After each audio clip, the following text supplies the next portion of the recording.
Good afternoon.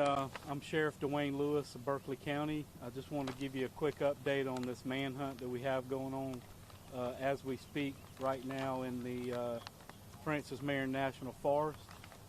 Behind me is Sheriff Graziano, Chris Garrett from the FBI, and Steve Jensen, who's the special agent in charge of the FBI here out of Charleston.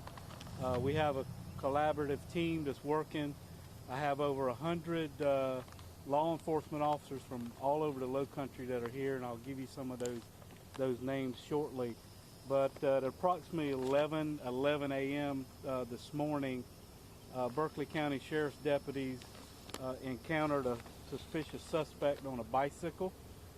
We had received a call from on Halfway Creek Road near Southampton Road that the individual matched the description of Michael Burham, who is wanted, that I know y'all are all familiar with. My sheriff's deputies had him on the side of the road. They were asking questions. He was being real evasive, and at that point they determined that he was actually the suspect that all the law enforcement agencies in the low country are looking for. We had a brief foot pursuit with him in the woods here in the Francis Marion National Forest. At one point we did deploy a taser. He did escape from the immediate area, so we have since brought in all the assets that the FBI, SLED, North Charleston, Charleston County Sheriff's Office, and the list goes on. I'll tell you that he's a white male, age 35, 5'9", 150 pounds. He was last seen wearing blue shorts and a gray shirt. He is in the wooded area, in that general area right now. Murder out of Jamestown, New York. Sexual assault out of New York, and 2 victims of kidnapping in Pennsylvania. Y'all are familiar with the story. The victims in the kidnapping was dropped off in North Charleston, which is where we received the information that he may be in the area. So I'm asking the public to be on the lookout for this considered armed and dangerous individual. Right now he was last seen in the area of Halfway Creek Road and Southampton Drive. So if y'all know anything about the Francis Marion National Forest, it's a large area, and we have a lot of assets here. We're not stopping. We're going to keep on going. We got command posts set up. We have air assets from Charleston County Sheriff's Office. SLED has also brought their helicopter down here. The FBI is sending another team with air assets for us, and we have, again, a lot of people on the ground out here. We are getting ready to send out through reverse 911 to all the cell phones and public phones within a 5-mile radius of this incident location. So when you see that on your phone, you know what it's about. If anybody sees this individual, if they get a phone call or anything from anybody about his whereabouts, please call us. I'm asking the public to call 1-800-CALL-FBI. That's a number that's been set up. It's easy to remember, and we will gladly be happy to have that information. For any of the other information, I'll ask my friends here at the FBI if they wanted to say anything. Can I ask one thing before you go about the encounter that your deputies had? Did they get body cam, dash cam? Is there any video of the suspect? Yes, there's body cam, and we're having trouble downloading it because we're in a remote location, so we're working on that as we speak. Hope to get that to you as well. But the photographs that the FBI has and all the law enforcement agencies have is fairly spot on. He does have more facial hair than he does in that earlier picture that you have. So we're going to be talking about releasing that latest picture, I think, here in just a little while.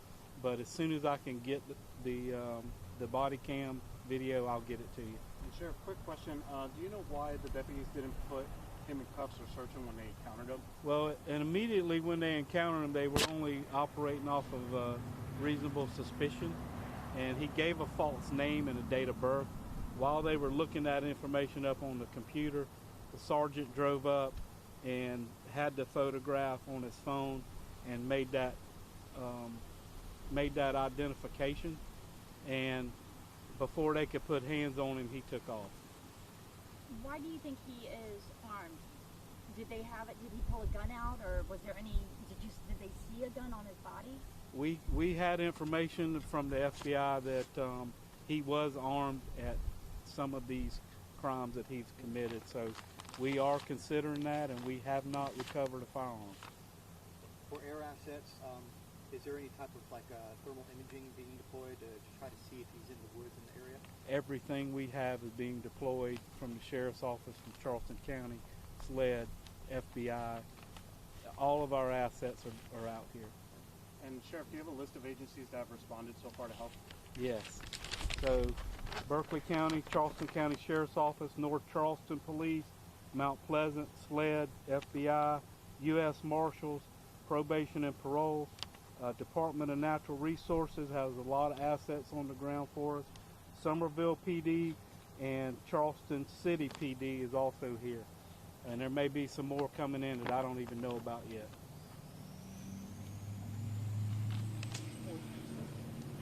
All right, good afternoon. As the sheriff mentioned, it is an active fugitive investigation, and just a reminder to the public that fugitive cases are unpredictable because of the nature of the fugitive. A reminder that he is considered armed and dangerous based on information we had from the victim kidnapping that he's not still armed, and if the public sees him, not to approach him but to notify law enforcement by either calling 911 or 1-800-CALL-FBI, and law enforcement will respond appropriately. An additional note, any additional press briefings will come from either the sheriff or myself for any updates to the status of this investigation, and I think the sheriff is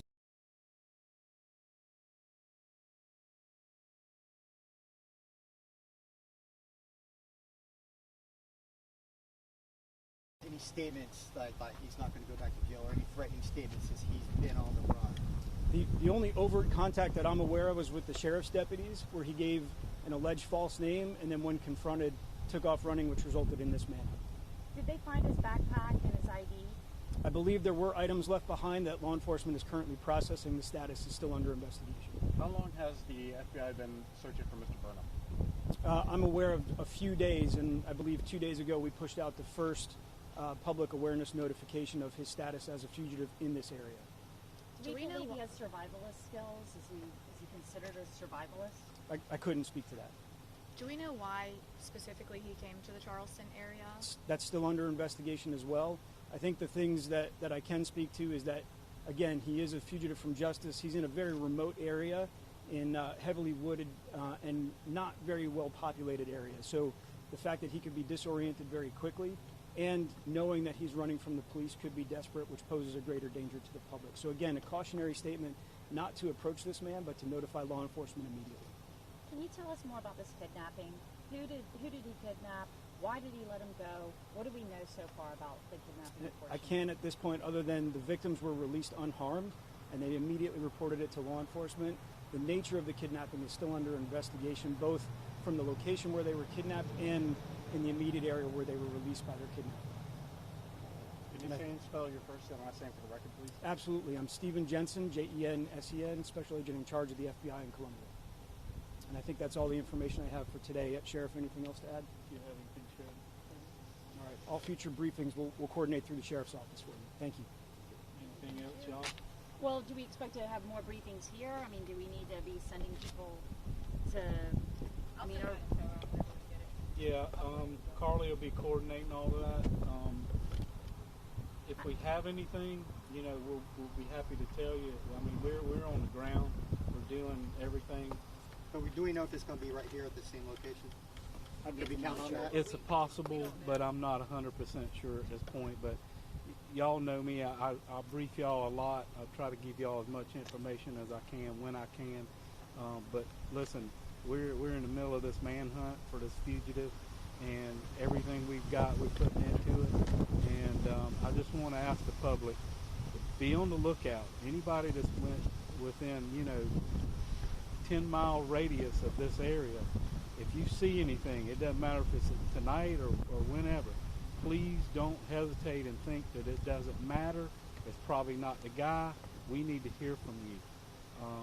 Again, he is in a wooded area, a very large wooded area, and we think we have him contained to that area right now. But again, anybody that sees him, please call us immediately. And anybody with any information can call that 1-800-FBI line. And Sheriff, can you also just explain like how big the search area is? Do we have like a square mileage of what area you guys are searching? I think right now we're in a probably 5-mile radius right now. What we prefer to do is stretch it out as far as manpower will allow, and then bring it in as necessary. So we think we have a very good perimeter. We got it set up very quickly. SLED's helicopter came in relatively quick, and then Sheriff Graziano's folks flew in behind them. So we're keeping that moving. Again, it's a fluid situation, and we just wanted to let the public know in this general area what's going on. We still haven't learned anything about the homicide, why, what the motive was for the homicide, or information about whether or not these kidnapping victims were injured. Can you just fill us in a little bit more on this original? Because I think the public really wants to know what this homicide was about, as far as y'all can give us any kind of motive, any kind of information. Yeah, I won't be able to comment, but the FBI can, and I think they've answered that as best they're going to answer it for now, because it is an ongoing investigation. I don't have any information about the crime scenes or the victims or what occurred. I'm telling you, I'm here because this suspect, we encountered him, and we're just trying to catch him. Can you fill us in on any more with the kidnapping victims, whether or not they were injured? So I already stated once, the kidnapping victims were released without injury. The nature of the kidnapping is still under investigation, so more details won't be forthcoming at this point. And as far as the original charges on the homicide, that's handled by a local police department out of our Buffalo field office. We were notified that the fugitive fled the area, and we engaged to obtain a federal warrant for unlawful flight to avoid prosecution. That's when the FBI became involved. Those are the charges that we were initially looking at him for and trying to locate him. And then subsequent to that, we found out that he arrived in this area with the 2 kidnapping victims and then fled from the sheriff's deputies later today. Thank y'all. Okay. Appreciate it. Thank you so much. I appreciate it. Thank you.